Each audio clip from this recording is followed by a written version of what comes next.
अब हम लोग देखते हैं कि टाइप्स ऑफ कर्नल डिज़ाइन क्या होता है। उसमें सबसे पहले आ जाता है मोनोलिथिक कर्नल।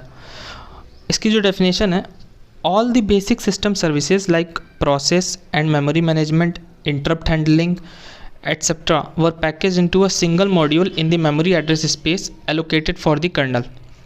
जैसे कि इसका मतलब ये है कि कर्नल के जितने भी टास्क थे, जैसे process management, memory management, input output operation, file management, interrupt handling, ये सभी को एक सिंगल मॉड्यूल में कर दिया जाता है और उसको जो है मेन मेमोरी में हम लोग लोड कर देते हैं। और इनमें से किसी भी चीज़ को हम लोग सेपरेट नहीं कर सकते कि इसका प्रोसेस अलग काम करे और इसका प्रोसेस अलग काम करे।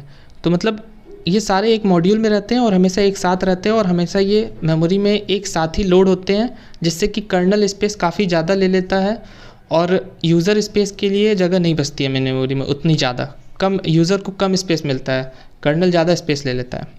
अच्छा,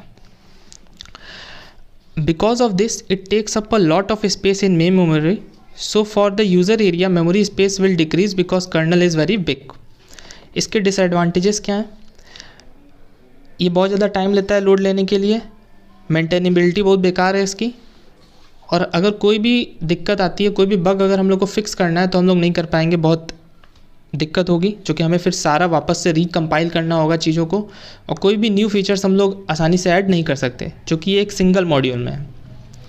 इसके एडवांटेज क्या हैं? ये बहुत ज़्यादा फास्ट होता है। क्यों फास्ट होता है? क्योंकि हर एक चीज़ एक सिंगल एड्रेस स्पेस पे है, जिससे कि जो स्विचिंग होती है ये नहीं होती है, और केवल एक बार इसको लोड लेने में जो समय लगता है वही लगता है, नहीं तो ये हमेशा ही मेन मेमोरी में रिसाइड करता है जैसे ही हम लोग कंप्यूटर स्टार्ट करते हैं, इसलिए ये काफ़ी ज़्यादा फास्ट होता है। इसके बाद आता है मोनोलिथिक कर्नल को थोड़ा सा फिर अपडेट किया गया। उसके बाद आया मॉड्यूलराइज्ड मोनोलिथिक कर्नल। मॉड्यूलराइज्ड मोनोलिथिक कर्नल में क्या होता है कि वही सारी चीज़ को मॉड्यूल में कर दिया गया, और जिन की हम लोग को ज़रूरत थी केवल उसको मेन मेमोरी में लोड करते थे, बाकी चीज़ को हम लोग हार्ड डिस्क में रख देते थे। जैसे प्रोसेस मैनेजमेंट की ज़रूरत है तो केवल प्रोसेस मैनेजमेंट को हम लोग मेन मेमोरी में लोड किए, और बाकी चीज़ को हम लोग जैसे कि memory management, input output operation, file management, interrupt handling वाले प्रोग्राम को हार्ड डिस्क में ही रख दिए। इससे क्या होता था कि कर्नल स्पेस काफ़ी डिक्रीज़ हो गया और यूज़र स्पेस काफ़ी बढ़ गया। अच्छा, मतलब कि हम लोग केवल उसी मॉड्यूलराइज्ड करने के बाद हमें ये फ़ायदा हुआ कि केवल उस मॉड्यूल को हम लोग स्विच कराकर मेन मेमोरी में लाते थे जिनकी हमें ज़रूरत है। अच्छा, इससे हमें क्या फ़ायदा हुआ कि हम लोग की मेंटेनेबिलिटी बढ़ गई, काफ़ी आसान हो गई, किसी भी चीज़ को मेंटेन करना, बग को फिक्स करना काफ़ी आसान हो गया, और कोई भी न्यू फीचर, कोई भी न्यू मॉड्यूल ऐड करना काफ़ी आसान हो गया। केवल एक मॉड्यूल ले जाके ऐड करना है। मतलब कि देखा जाए तो ये जो मॉड्यूलराइज मोनोलिथिक कर्नल है उसमें हम लोगों ने चीज़ों को मॉड्यूल्स में बांट दिया, और मोनोलिथिक कर्नल में सभी को केवल एक सिंगल मॉड्यूल में रखे थे साथ में। अच्छा, जो मॉड्यूलराइज मोनोलिथिक कर्नल है ये लिनक्स यूज़ करता है। लिनक्स का जो कर्नल है वो मॉड्यूलराइज्ड मोनोलिथिक कर्नल है। अब हम लोग बात कर लेते हैं माइक्रो कर्नल की। माइक्रो कर्नल क्या होता है? तो जो भी बेसिक सर्विसेज होती हैं जैसे कि device driver management, protocol stack, file system, ये सारे के सारे जो हमारे सर्विसेज हैं are allocated memory in user space and made to run as server. मतलब कि जितने भी हमारे जैसे कि device driver management, protocol stack, network protocol या फाइल सिस्टम, मेमोरी मैनेजमेंट, जो भी चीज़ें थी उनको हम लोगों ने यूज़र स्पेस में ही डाल दिया और कहा कि एज अ सर्वर रन करो। अच्छा, इससे हुआ क्या कि कर्नल का कोड काफ़ी डिक्रीज़ हो गया और कर्नल का स्पेस बहुत ही ज़्यादा मिनिमम हो गया। यूज़र के एप्लीकेशन को चलने का जगह बहुत ज़्यादा मिल गया मेन मेमोरी में। अब ये काम कैसे करता है? जैसे कि कोई प्रोसेस आया, उसे नेटवर्क की ज़रूरत है। अब नेटवर्क हमें पता है प्रिविलेज इंस्ट्रक्शंस में आता है, और क्या कहते हैं ये बेसिक सर्विसेज है जिसको रखा गया है यूज़र स्पेस में सर्वर की तरह काम करने के लिए। और ये जो सारे सर्वर होते हैं जैसे नेटवर्क हो गया, डिवाइस ड्राइवर मैनेजमेंट हो गया, इंटरप्ट हैंडलिंग हो गया, ये सब बैकग्राउंड में काम करता है, जिसके कारण जिसे डीमन भी कहते हैं। डीमन प्रोसेसेस बैकग्राउंड में ये काम करते रहते हैं। अब ऐसा लगेगा कि ये हमेशा बैकग्राउंड में काम करते रहते हैं तो सिस्टम स्लो हो जाता है, लेकिन नहीं, सिस्टम स्लो नहीं होता है। सिस्टम के एग्जीक्यूशन स्पीड पे कोई फ़र्क नहीं पड़ता है।